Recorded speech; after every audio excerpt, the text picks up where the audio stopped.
ဝင်နေဖြစ်ပါရဲ့အပက်ဝင်နေမှာအပက်ဟော့ဖို့ကြည့်ရပါတော့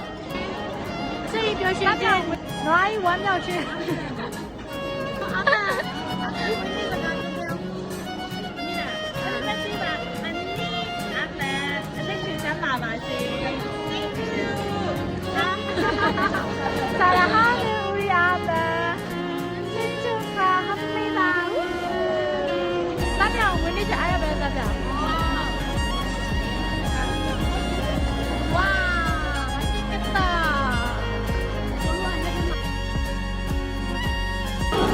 ဒီနေ့တော့အများကြီးမရိုက်တော့ဘူးနော်ဖုန်းအားက 5% မရှိလို့ပေါ့နော်နည်းနည်းလေးရိုက်ပြီးတော့ blog ကိုဒီလောက်နဲ့ပဲသိလိုက်တော့မယ် Happy birthday ပါအပန်စိတ်ကြရှိခြင်းနွားကြီးကျမ်းမာခြင်းနဲ့ရရှိပါ